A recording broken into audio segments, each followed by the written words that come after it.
उस रात जब मैं सोने गई तो अब्बू अम्मी की खुसर फुसर सुनी। अब्बू आवाज़ दबाकर बोल रहे थे लेकिन बात साफ सुनाई दे रही थी। मेरी शादी की बात हो रही थी और अम्मी रो रही थी। वो बार बार बोल रही थी कि 13 साल की बच्ची है वो। सुनते सुनते 13 साल की वो बच्ची सो गई। सुबह जगी तो अब्बू घर पर नहीं थे। अम्मी की आंखें सूजी हुई थी। रात की बात मेरे दिमाग में घूमने लगी। इस घर में 13 साल की तो मैं ही हूँ, तो क्या मेरी शादी हो रही है? क्यों? किससे? अब्बू घर आ गए थे। मैं फिर कन्नी की तरह दौड़ते हुए काम कर रही थी। तभी आवाज़ आई, सब काम सीख ले, शादी है थोड़े दिनों बाद। मैं शादी नहीं करना चाहती थी। मैंने कहा मुझे अभी पढ़ने दो अब्बू, मैं पढ़ना चाहती हूँ। मैं रो रही थी, अम्मी के सीने से लगी हुई। अम्मी रो रही थी, मुझे सीने से चिपकाए हुए।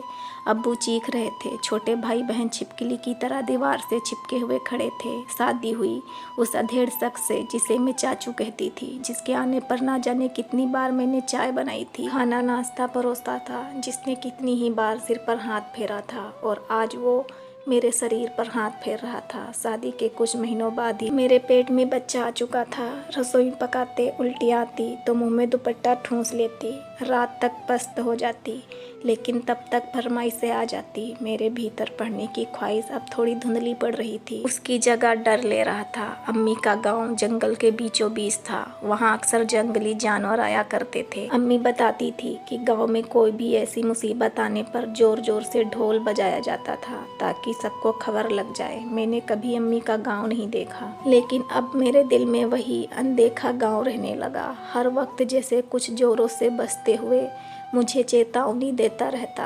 एक रोज डर सच हो गया। बच्चा गिर चुका था। डॉक्टर ने शौहर से कहा बच्ची है, इसकी देह अभी बच्चे के लिए तैयार नहीं। घर लौटी तो उसने बेदम पीटा। मैं पिटती रही बिना चीखे रोए।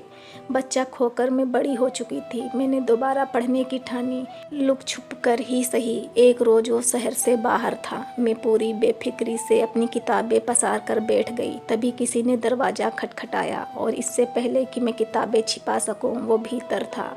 छोटी छोटी सिकुड़ी हुई आंखें माजरा समझते हुए और सिकुड़ गई थी। उसने पीटना शुरू किया, हाथों से, पैरों से, छड़ी से, रसोई के बर्तनों से। हाँफते हुए उसका मुंह और बुढ़ा गया था। थक कर रुका तो खाने की फरमाइश कर दी। मैं कपड़े संभालते हुए उठी और बिना चोटे देखे थाली परोस दी। अब बारी थी साथ सोने की। ये लगभग रोज की बात हो गई। पिटना और साथ सोने में मुझे कोई फर्क नहीं लगता था। एक दिन सोहर के घर से जाने के बाद मैं माँ के घर लौट आई। सोहर ने पहले तो धमकियाँ दी, फिर तलाक दे दिया। 15 साल की उम्र में मैं बच्चा खो चुकी तलाकशुदा औरत बन गई थी। अब्बू नाराज थे। अम्मी से कहा इसने खानदान की इज्जत गंवा दी। बकरी जैसी मासूम और सहमी रहने वाली अम्मी इस बार मेरे साथ थी। तनकर कहा एक बार तुमने अपने मन की कर ली, अब इसे छुआ भी तो मैं बच्चों के साथ घर छोड़कर चली जाऊंगी।